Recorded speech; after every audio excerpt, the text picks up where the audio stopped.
आज हम basics of chemistry पढ़ाएंगे। GCRS पब्लिकेशंस जल्दी ही आपके लिए आने वाला है। नेचर ऑफ केमिस्ट्री में मैं आदित्य त्रिपाठी आप लोगों का स्वागत करता हूं अपने YouTube चैनल पे, अपने Facebook पेज पे, अपने ब्लॉग और वेबसाइट पे एक साथ आज मैं लाइव होने जा रहा हूं। जिसको भी बेसिक्स ऑफ केमिस्ट्री जो कि हर एग्जाम में इंपॉर्टेंट है उसे आज पढ़ना है हमें। आज हम केमिस्ट्री के कुछ बेसिक पॉइंट्स जो आज तक आप रट रहे थे, जिनको आप आज तक समझने की बजाय मेमोराइज कर रहे थे, उन चीजों को आज हम आपके सामने समझाने वाले हैं। एंड तक जरूर देखिएगा। अगर अच्छा लगे तो आप सब्सक्राइब भी कर दीजिएगा, लाइक और शेयर तो करना ही है। हम आज तक पढ़ते आए फार्मूलों के बारे में। अगर हमको किसी भी सब्सटेंस का केमिकल फार्मूला बताया जाता है तो हम याद करते हैं, क्रॉस मल्टीप्लाई वैलेंसी करते हैं, बट वो वैलेंसी एनायन की वो चार्ज आयन पे कहां से आता है नहीं पता। हम क्या करते हैं, सिर्फ रटते हैं। अब रटना नहीं है, केमिस्ट्री समझनी है। नेचर ऑफ एलिमेंट, हमारा कोई भी एलिमेंट मेटल है, मेटलॉयड है, नॉन मेटल है, इसके भी कॉन्सेप्ट हैं। अभी तक हम पढ़ते थे 3 से कम वैलेंसी वाला या 3 से कम वैलेंस इलेक्ट्रॉन जिसके पास है 3 या 3 से कम है वो मेटल है, और 4 या 4 से ज्यादा है तो नॉन मेटल है।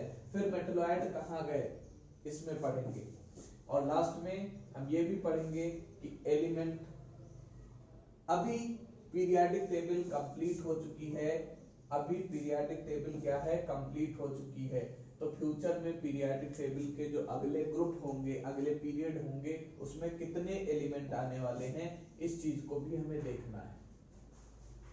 स्टार्टिंग करते हैं सबसे छोटे पार्टिकल से, एटम से। हम लोग पढ़ते हैं unit of cell, atom.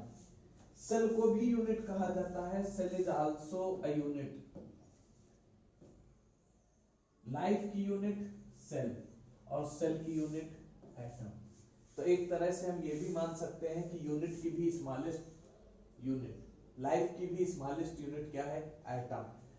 Atom का वर्ड का जो सबसे पहले यूज किया गया था वो ल्यूसिपस के द्वारा किया गया था। ल्यूसिपस एक फिलोसोफर थे। ल्यूसिपस कौन थे, फिलोसोफर थे। इन्होंने वर्ड यूज किया था एटमॉस। एटमॉस शब्द का मतलब होता है नॉट टू कट। ये वर्ड इन्होंने सोल के लिए यानी कि आत्मा के लिए यूज किया था। ये अपने जो भी फिलॉसफी बताते थे उसमें आत्मा को इन्होंने एक टर्म दिया था एटमॉस, और इसी एटमॉस टर्म को बाद में एटम में कन्वर्ट किया गया, एटम वर्ड का यूज किया गया इसी के लिए। अब एटम भी कुछ सब एटॉमिक पार्टिकल से मिलकर बना होता है, एटम में भी कुछ सब एटॉमिक पार्टिकल होते हैं। ये तो ल्यूसिफस की बात थी, फिलोसोफर थे। वैसे एटम की डिस्कवरी किसने करी, हम लोग थॉमसन को ही बोलते हैं कि जे थॉमसन ने डिस्कवरी करी थी एटम की। इलेक्ट्रॉन की डिस्कवरी भी इन्हीं के नाम है।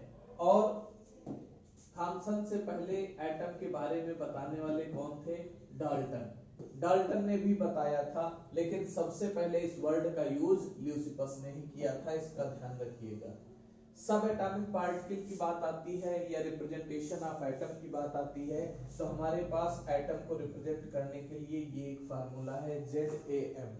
यहाँ पे Z रिप्रेजेंट करता है एटॉमिक नंबर को या फिर नंबर ऑफ प्रोटॉन को। नंबर ऑफ प्रोटॉन और इलेक्ट्रॉन बराबर हो सकते हैं, लेकिन कंडीशन है वो न्यूट्रल एटम होना चाहिए, वो आयन नहीं होना चाहिए।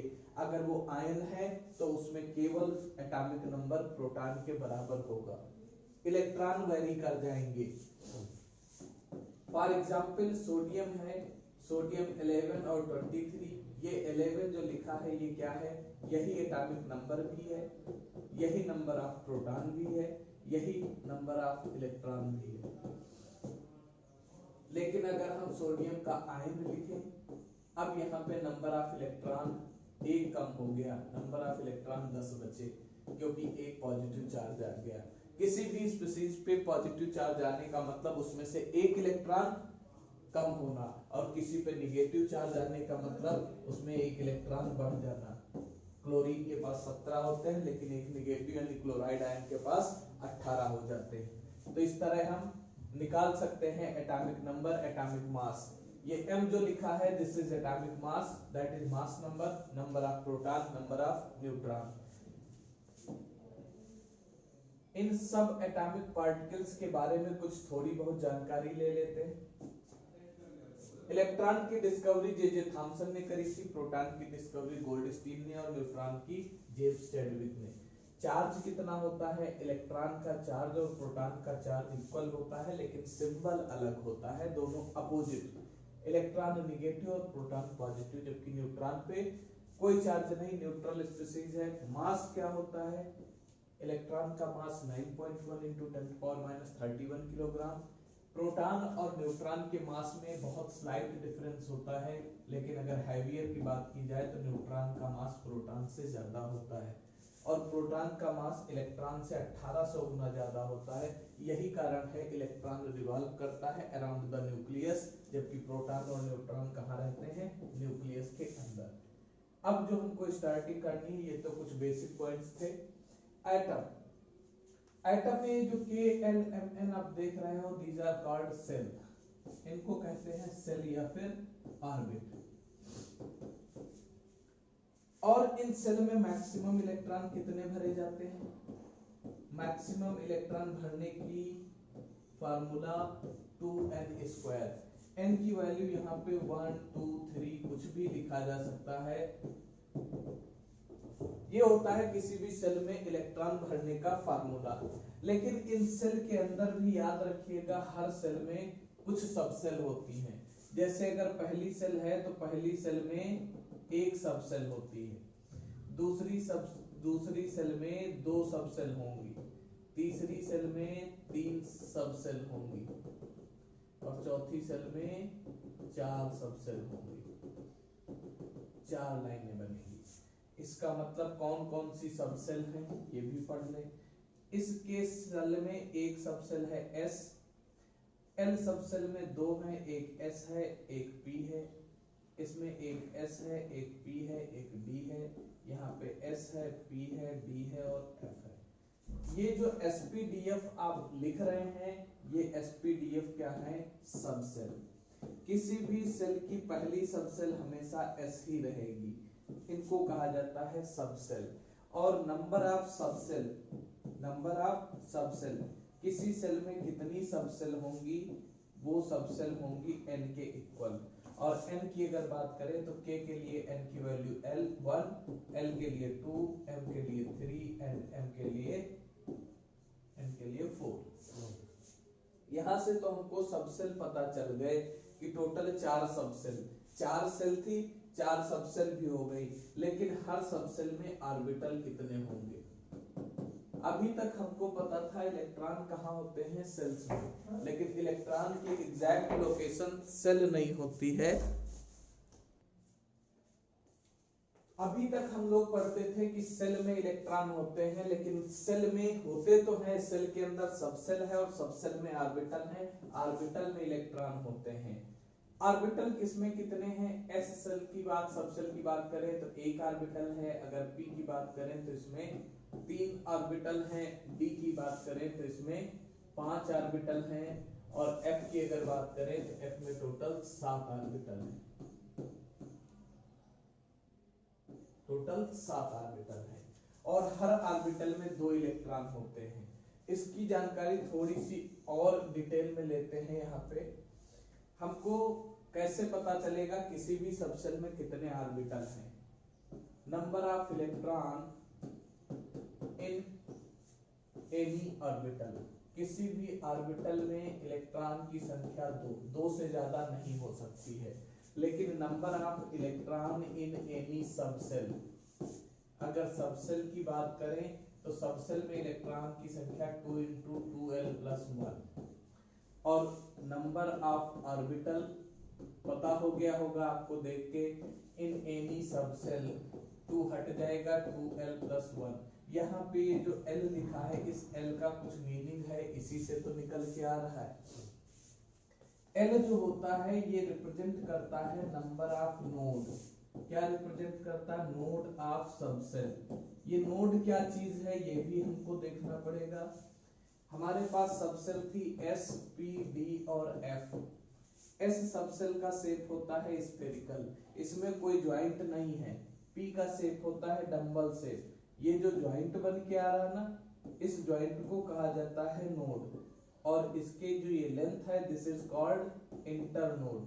जैसे आपने सुगरकेन देखा होगा, ज्वाइंट्स होते हैं, उन ज्वाइंट को नोड कहा जाता है और दो ज्वाइंट के बीच के स्पेस को इंटरनोड कहा जाता है। तो यहाँ पे L की वैल्यू 0 है और यहाँ पे L की वैल्यू 1 है। इसी तरह D की बात करें तो D में दो डंबल बनते हैं, इसलिए L की वैल्यू क्या हो जाती है 2 और F की वैल्यू क्या हो जाती है 3, क्योंकि इसका स्ट्रक्चर कुछ फ्लावर शेप में बनता है, एक जेड एक्सिस पे भी हो जाता है, इसलिए L की वैल्यू 3। अब L की वैल्यू यहाँ पे 3 रखोगे तो क्या आ जाएगा 2 इंटू 3 प्लस 1 7 ही आया ना, इसलिए F में कितने ऑर्बिटल 7, D में 5, P में 3, S में 1, और हर ऑर्बिटल के इलेक्ट्रॉन फिक्स हैं। अब चलिए दिखाते हैं कॉन्फ़िगरेशन जो अभी तक हम लोग लिख रहे थे। सपोज दैट ये क्लोरीन है और इसका 17 है, अभी तक हमने इसका कॉन्फ़िगरेशन जो लिखना सीखा था 287, ये on the basis of cell, cell के बेसिस पे ये कॉन्फ़िगरेशन था। लेकिन अब हम बात करें, ये K सेल है, ये L सेल है, ये M सेल है, तीन सेल में आ गया ना। K सेल में दो सब सेल हैं, एक S नहीं, K सेल में आपको सिर्फ एक ही सब सेल मिलेगी S, लेकिन L में दो मिलेंगी, एक S और एक P, और इसमें तीन मिलेंगी, एक S एक P एक D, और हमको वहां पे इलेक्ट्रॉन्स भी लिखने होंगे। तो अब हम सब सेल के बेसिस पे कैसे कॉन्फ़िगरेशन लिखेंगे इस चीज को देखना है। हर सब सेल के इलेक्ट्रॉन पता है ना, दो इसमें होंगे, दो इसमें होंगे, 6 इसमें होंगे, क्योंकि अभी फार्मूला लिखा था 2 इंटू 2L प्लस 1, और S के लिए L की वैल्यू 0 थी, P के लिए 1 थी, D के लिए 2 थी। यहाँ पे कितना आ जाएगा 2 और फिर ये आ जाएगा फिर 5, ये 17 कुछ इस हेड्स में टूटते हैं। ये जो कॉन्फ़िगरेशन है ये सब सेल के बेसिस पे है, किसके बेसिस पे है, सब सेल के बेसिस पे। वही 17 लिखे, वही 17 का कॉन्फ़िगरेशन है, लेकिन ऑन द बेसिस ऑफ सब सेल, और ये फर्दर टूटेगा ऑर्बिटल बेसिस पे, वो आगे देखेंगे कभी फ्यूचर में। अभी इतनी बात हम समझ लेते हैं। और आपने देखा होगा कॉन्फ़िगरेशन हम 2882 लिखते हैं। अब ये कॉन्फ़िगरेशन तो 20 का है, 21 का कॉन्फ़िगरेशन क्या आप ये लिखेंगे 2883, ये लास्ट के 3 नहीं आने चाहिए, अगर सेल के बेसिस पे बढ़ेंगे तो फिर ये गलत होता चला जाएगा। ये कॉन्फ़िगरेशन सेल के बेसिस पे नहीं है। थर्ड सेल के बाद फिर हमको रिटर्न बैक होना होता है, वापस थर्ड सेल में रिटर्न बैक होता है फोर्थ सेल के बाद, क्योंकि इससे फिर कॉन्फ़िगरेशन गलत होने लगता है। अब हमको जो देखना है कैसे हम फार्मूले लिखते थे, क्योंकि कॉन्फ़िगरेशन की जरूरत पड़ती इसलिए बताया। और दूसरी चीज हमने भी कॉन्फ़िगरेशन लिखा, जैसे आपके पास एलिमेंट है, हाइड्रोजन है, हीलियम है, लिथियम है, फिर बेरिलियम है, boron, carbon, nitrogen, oxygen, fluorine, इसका कॉन्फ़िगरेशन 1, क्योंकि एटॉमिक नंबर 1, इसका एटॉमिक नंबर 2, 3, 4, 5, 6, 7, 8, 9, इसका कॉन्फ़िगरेशन 2, इसका कॉन्फ़िगरेशन 2,1, इसका 2,2, फिर 2,3, 2,4, 2,5, नाइट्रोजन का हो गया, ऑक्सीजन का हो गया 2,6 और फ्लोरीन का 2,7। ये जिसके लास्ट में 1, 2, 3 इलेक्ट्रॉन आ रहे हैं, हम कहते हैं ये अपना इलेक्ट्रॉन लूज करने की टेंडेंसी रखते हैं, और इनको क्या कहते हैं मेटल, क्या कहेंगे मेटल। लेकिन ये बोरान है, और बोरान का तो नेचर क्या होता है मेटलॉइड, ये तो होता है मेटलॉइड, ये क्या है मेटलॉइड। हम कैसे जाने, अब ये 4 से ऊपर जिसका है इनकी टेंडेंसी क्या होती है इलेक्ट्रॉन एक्सेप्ट करने की, और इसलिए इसको हम क्या कहते हैं नॉन मेटल। अब यहीं से एक बात और आपके सामने ये आ जाती है, जो इलेक्ट्रॉन एक्सेप्ट कर रहा है वो नॉन मेटल है, और लुईस ने इन्हीं को कहा था एसिड। लुईस ने क्या कहा था एसिड, लुईस ने कहा था जो इलेक्ट्रॉन एक्सेप्ट करेगा वो एसिड भी कहलाएगा, यानी कि एसिड वही नहीं जिसमें H हो, जो इलेक्ट्रॉन को एक्सेप्ट करेगा वो भी एसिड है, और इलेक्ट्रॉन लूज करने वाले मेटल हैं, और लुईस के अकॉर्डिंग यही क्या है बेस। यानी कोई भी स्पीशीज जो इलेक्ट्रॉन को लूज करेगी वो बेस भी कहलाएगी। हमारी बात ये थी मेटल, नॉन मेटल और मेटलॉइड हम कैसे आइडेंटिफाई कर पाएंगे। 3 से कम है तो वो मेटल, 4 या 4 से ज्यादा है तो नॉन मेटल, मेटलॉइड भी इसी बीच में है। हमको कैसे पता चले, आइए बताते हैं। और जिसके आउटर मोस्ट में 1 2 3 इलेक्ट्रॉन है, ये लास्ट इलेक्ट्रॉन कहलाते हैं वैलेंस इलेक्ट्रॉन, और यही इसकी क्या हो जाती है, वैलेंसी। लेकिन ये सिर्फ उन्हीं के लिए एप्लीकेबल है जिनके लास्ट में 1 2 या 3 इलेक्ट्रॉन है। अगर 4 5 6 7 इलेक्ट्रॉन है तो इसके लिए आपको दूसरा फार्मूला अप्लाई करना पड़ेगा। यहाँ पे ये वैलेंस इलेक्ट्रॉन तो यही है, लेकिन इनकी वैलेंसी के लिए आपको दूसरा रूल अपनाना पड़ेगा, और वो क्या होगा, इनके लिए वैलेंसी हो जाती है वैलेंस इलेक्ट्रॉन -8, वैलेंस इलेक्ट्रॉन -8, ये हो जाती है इनकी वैलेंसी, वैलेंस इलेक्ट्रॉन -8। अब हम कैसे जाने, आपको भी दिखाते हैं 3 फार्मूले, metal, non metal, non metal और मेटलॉइड। अब अभी हमने कॉन्फ़िगरेशन लिखा था, जैसे हमने क्लोरीन का कॉन्फ़िगरेशन क्या लिखा था, 2, 8, 7। कैल्शियम का लिखते हैं, कैल्शियम 20, 2, 8, 8, 2।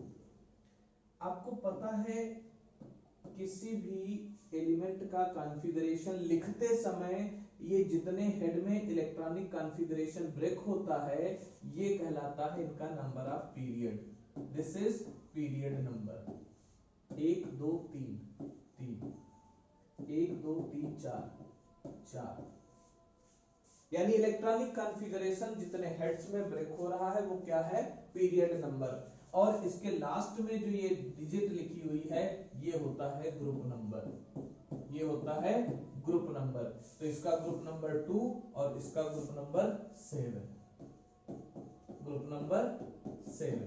और group number is always equal to number of valence electron, valence electron.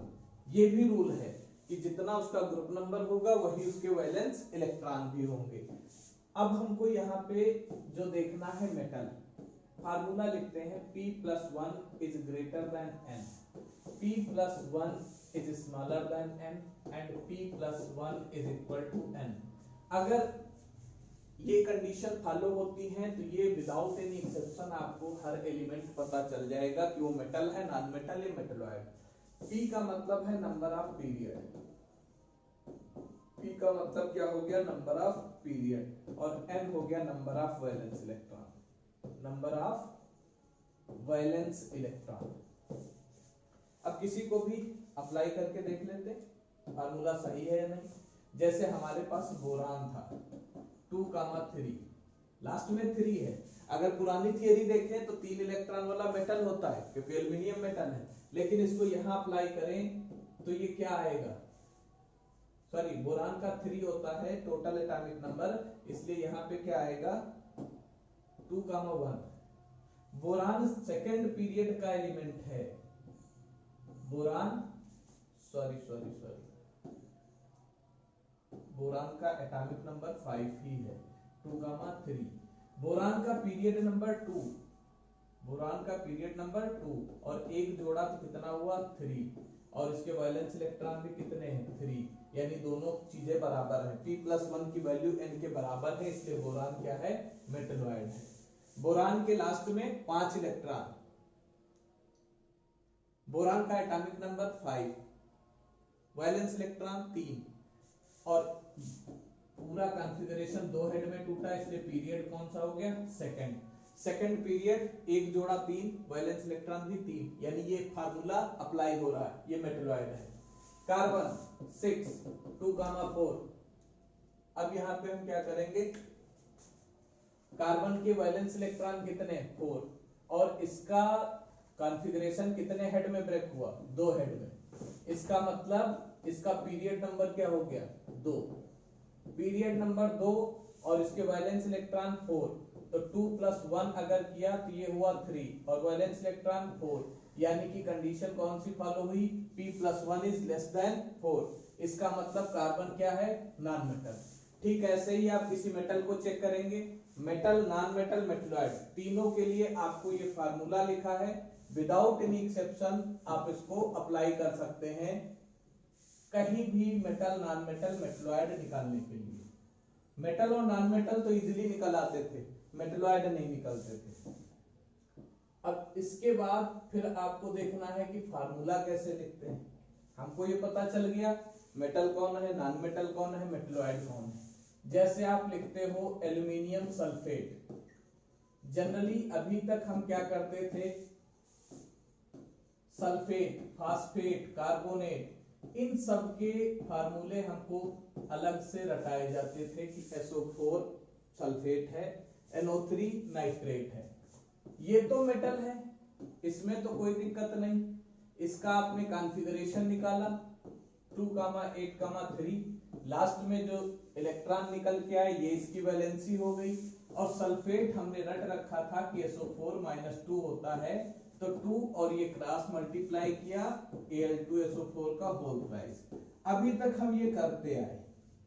हमको ये कैसे पता चलेगा, सल्फेट में आखिरी में 4 ही ऑक्सीजन है और यहाँ पे 2 ही माइनस चार्ज है। इस चीज को आपको आज सीखना है, क्योंकि इस तरह के कितने ही फार्मूले आपके पास आ सकते हैं, chlorate, silicate, carbonate, nitrate, phosphate, और फिर इनमें 3 टर्म और भी आते हैं। तो कब क्या लगना है, किसी भी एनायन के साथ या तो 8 लगेगा या आइड लगेगा या फिर आइड लगेगा। ये 3 ही सफिक्स लगते हैं किसी भी एनायनिक मॉलिक्यूल के फार्मूले में। अब कब 8 लगाना है, कब आइड लगाना है और कब आइड लगाना है, इस चीज को ध्यान रखना है। कब कौन सा सफिक्स हम यूज करेंगे, तो याद रखिएगा number of maximum oxygen holding capacity, number of maximum oxygen holding capacity जो होगी, ऑक्सीजन होल्ड जब करेगा कोई भी एलिमेंट तो उसके नाम के साथ 8, और जब एक भी ऑक्सीजन नहीं होगा, there is no oxygen, there is no oxygen with element. जब किसी एलिमेंट के साथ ऑक्सीजन नहीं होगा तो वहां पे आइड टर्म जुड़ेगा। जैसे हमको लिखना है सोडियम सल्फाइड, तो Na2S, सल्फर के साथ कुछ नहीं जुड़ा। हमको लिखना है एल्यूमिनियम नाइट्राइड, नाइट्रोजन के साथ ऑक्सीजन नहीं लिखा गया, यानी नो ऑक्सीजन, सिंगल एलिमेंट। और ऐसे केस में हमको दोनों की वैलेंसी से ही क्रॉस मल्टीप्लाई करना है, इसकी भी वैलेंसी ही लेनी है और इसके भी वैलेंसी ही लेनी है। दोनों की वैलेंसी से हमको क्या करना है, क्रॉस मल्टीप्लाई करना है। इस केस में हमको कैसे पता चलेगा कब कौन मैक्सिमम होल्ड कर सकता है, तो याद रखिएगा if valence electron are 3 and 4 then it hold 3 oxygen, but silicon and phosphorus hold 4, or if valence electron are 6, 7, 8 then it hold 4 oxygen। इतनी बात क्लियर हुई। जैसे सल्फर है, कौन है, सल्फर, वैलेंस इलेक्ट्रॉन 6 होते हैं, इसका मतलब ये 4 ऑक्सीजन होल्ड करेगा। नाइट्रेट, नाइट्रोजन 5 होते हैं वैलेंस इलेक्ट्रॉन, अच्छा 3, 4, 5, यहाँ 5 भी लिखा जाएगा, तो ये 3 होल्ड करेगा। फास्फोरस के लिए भी मैंने बोला अभी अलग से कि ये 4 होल्ड करेगा, तो हमको पता चल जाएगा 8 में हमको क्या लिखना है। क्लोरेट, क्या नाम लिखा, क्लोरेट, यानी क्लोरीन है और 8 है, 7 वैलेंस है, इसलिए ऑक्सीजन 4। और आइड क्या है, 1 less oxygen than 8, 1 less oxygen than 8 में जितने ऑक्सीजन हैं उससे एक कम, जैसे phosphide PO3, sulphide SO3, nitrite NO2। इस तरह से ये 8 आइड और आइड चलता है। अब इसके साथ हमको चार्ज कैसे पता चले, जैसे हमको पता है कि सल्फेट पे -2 है, नाइट्रेट पे -1 है, कार्बोनेट पे -2 है, फास्फेट पे -3 है। तो ये चार्ज कहां से आ रहा है, इस चीज को हमें कैलकुलेट करना है। करते हैं calculate.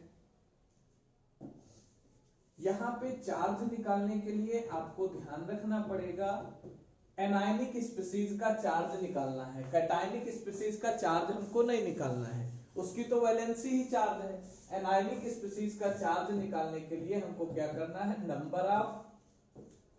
Number of central atom into valence electron of central atom, valence electron of central atom, और माइनस करेंगे number of surrounding atom, number of surrounding atom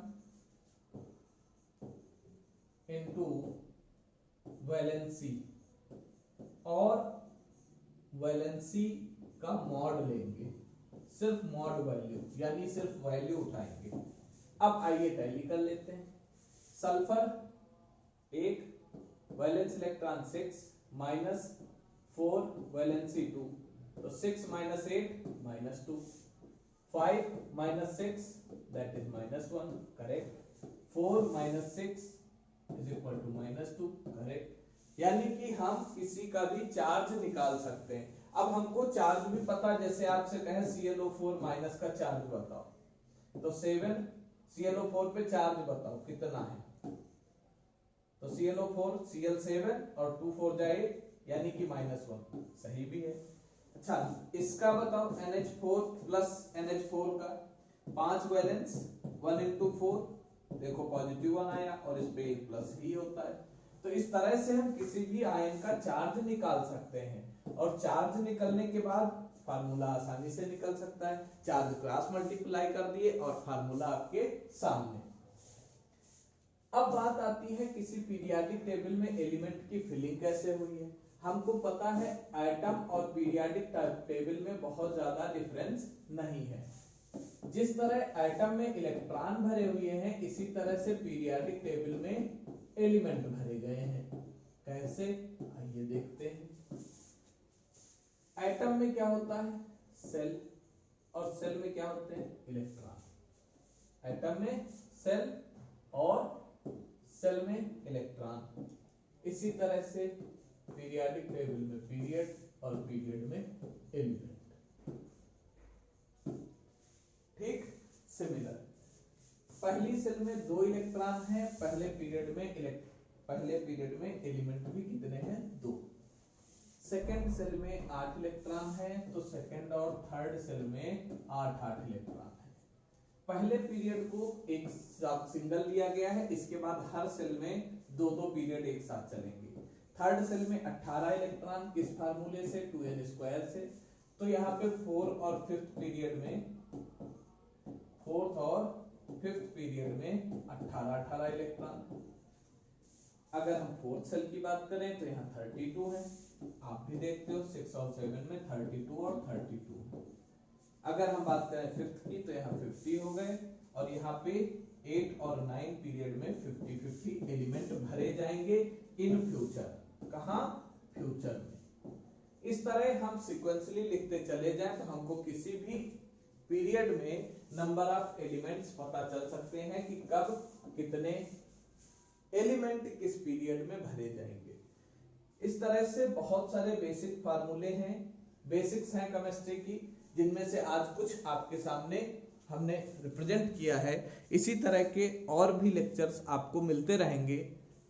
आप देखते रहिए, सब्सक्राइब करते रहिए मेरा YouTube चैनल। मैंने लिंक सब्सक्रिप्शन में लिख दिया है, डिस्क्रिप्शन में मैंने लिंक दे दिया है आपको। आप YouTube चैनल पे जाके इस तरह की ढेरों वीडियोस देख सकते हैं। चैनल को सब्सक्राइब करिए और एंजॉय करते रहिए।